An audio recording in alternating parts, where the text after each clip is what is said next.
Hello, my friends. Welcome to Poetry Changes Lives on this rather wet day in London town. Well, we'll put up with that. It's not actually raining at the moment, but I'd be happy to read these poems in the rain if necessary, because they nevertheless, whatever the weather, they make me feel good, and I like feeling good, and poetry is such a great way to make yourself feel good. Give it a try if you haven't. Just say to yourself, well, I'm feeling a bit funny right now. I think I'll read a Shakespeare sonnet and see how you feel at the end of it. I bet you at least your thinking and your feelings have changed a little bit from before you started. They always do for me anyway. I'm going to read an interesting poem today, and at the moment I feel okay, but I'll tell you how I feel at the end, and we'll see if there's any difference. At the moment I feel slightly uncertain about how the day's going to go. I've got various things to see and do, but on the whole I feel fairly calm. Here we go. On this day in 1688, the English poet Alexander Pope was born. And if you go to my website, poetrychangeslives.com, you can read all about Alexander Pope and many other people. He grew up extremely well educated, mostly through his own efforts, and he made a career as a writer and poet from an early age, in spite of the fact he suffered serious physical medical problems. He had a bone disease that stunted his growth. His maximum height he ever grew to was 4'6", which is really the height of a child, a growing child.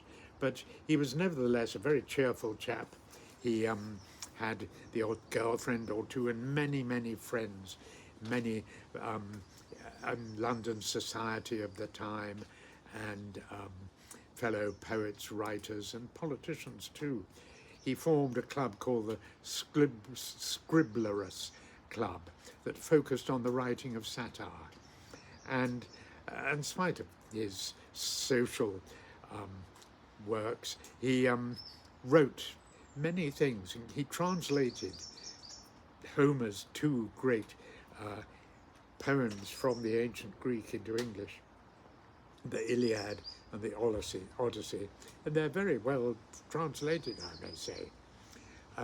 He also wrote several long poems himself in the narrative style, the best known being The Rape of the Lock.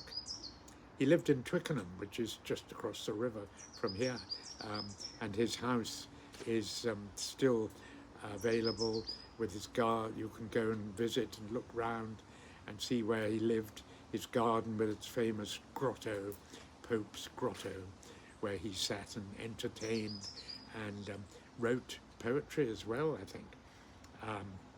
It gives you a real feeling of what it must have been like in those days.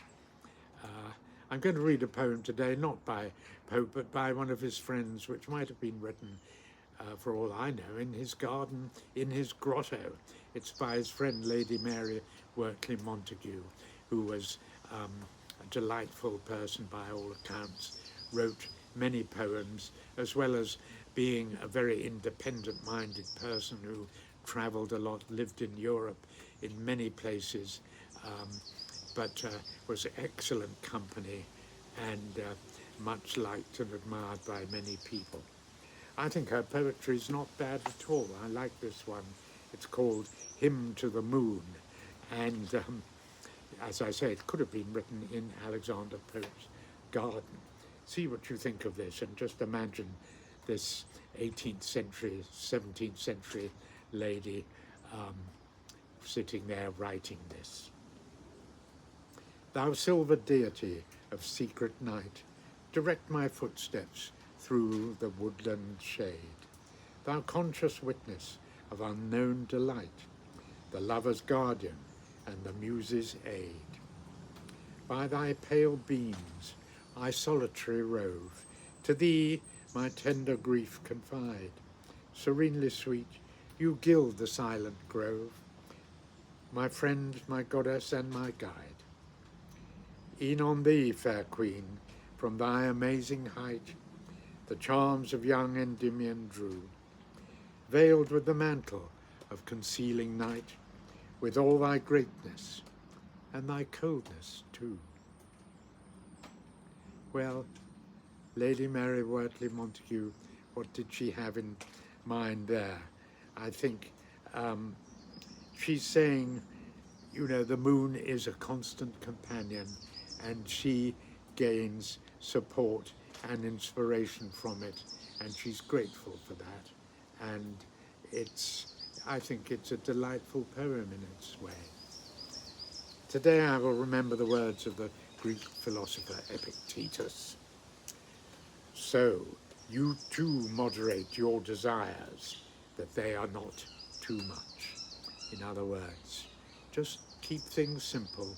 Don't expect too much. Keep your expectations within sensible limits and your hopes higher. But don't get that the wrong way round. I wish you all a good day and thank you for listening. See you tomorrow.